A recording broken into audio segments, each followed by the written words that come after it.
What's up, everybody? It's your boy Brandon Blakeney, aka Brandon Lee TV. Welcome back to the Live with Brandon Blakeney podcast. Now kick back, relax, and come take a ride with your boy, man.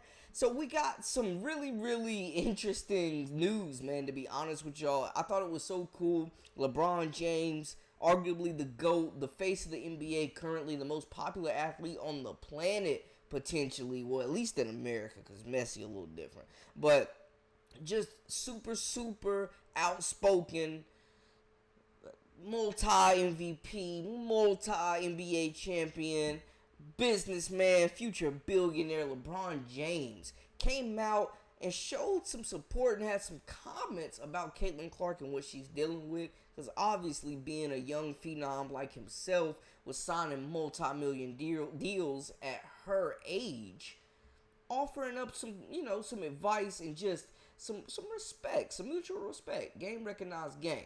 But before we get into all that and break it down, make sure y'all hit that subscribe button for all the latest and the greatest. Join our memberships. We got that exclusive content coming daily, weekly, whenever you need it. Now, let's get into it.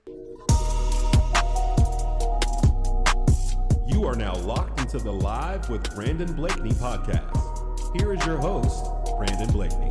So we mentioned LeBron James. King James has taken notice of Caitlin Clark, and he's really been outspoken about supporting women's sports and younger athletes in general. We know Caitlin Clark is the most polarizing figure in women's hoops right now, man. I mean, she's just averaging millions of views. College is translated to the Wnba. She's had two pretty solid games, you know what I'm saying? 20 points, 17 points. Leading the Indiana Fever. They're still looking for that first win, but she's led them in scoring.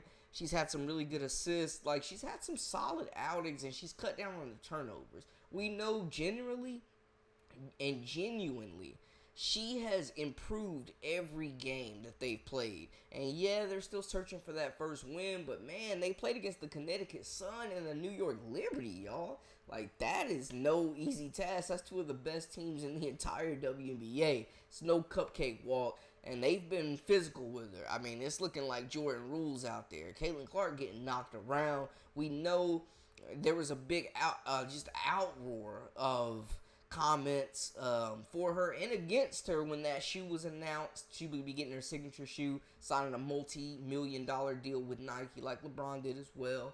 We're seeing her get the Gatorade endorsements to State Farm. Like, she's securing the bag, and some people felt like more players that have been in the league, a la Asia Wilson, were more deserving of that deal before it was announced for Clark that she'd be getting a signature shoe. She's handled everything with class. I gotta say, she's handled everything with class. She's kept her head down. She's been engaged, and she's just continued to be resilient, man, and play basketball. And people are taking notice, but she's wearing a heavy crown. And this entire 2024 draft class, man, especially the top. I mean, we're seeing Cameron Brink and Rakia Jackson throwing out the first pitch at Dodgers games. We're seeing Angel Reese at the Met Gala. We're seeing her get involved in ownership with women's soccer in her hometown, her home city. We're seeing her ball out for the Chicago Sky as well. She's already picked up her first dub. She's definitely improving every game as well. And it begs the question, who is the bigger star between Caitlin Clark and Angel Reese, man? Because Angel Reese doing a little bit of everything.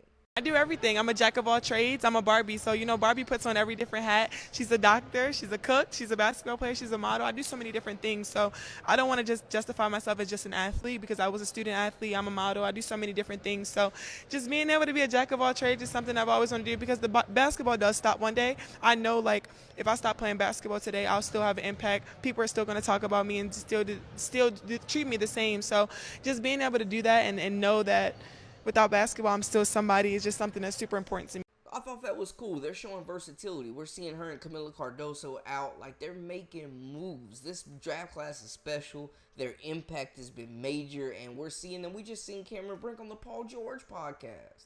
It's all been confusing, to be honest. Yeah. It's why now? And I really do think that has to do with the media. It's where they water the grass, it grows. Mm-hmm. And so my mom was the first to attend and graduate college because of Title IX. And like I wouldn't be here if she didn't get that scholarship and met my dad at Virginia Tech and they had me, you know, and like from that, like her just being able to attend college because of basketball to now, like people are like, I was jaywalking the other day and this car stopped right, like it stops, it almost hits me and they're like, roll down, they're like, I know you, like out the window. Yeah. And I'm like, scary. It's just such a crazy shift. And I'm not going to lie. I'm like, I guess better late than never. Like it's a great shift, but it's also like, I'm not going to lie. Like I think our draft class is special, but there's so many draft classes before us that have been just as talented. So I think it's just like a you know, change of the times.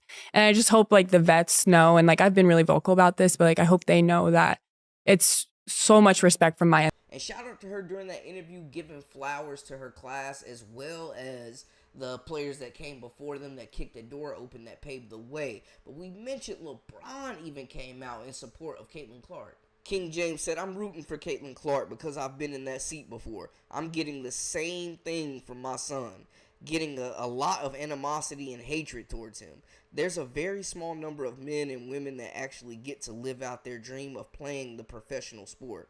And we have grown men and women out here doing whatever they can to make sure that doesn't happen. I'm glad that Caitlin has a great head on her shoulders, end quote.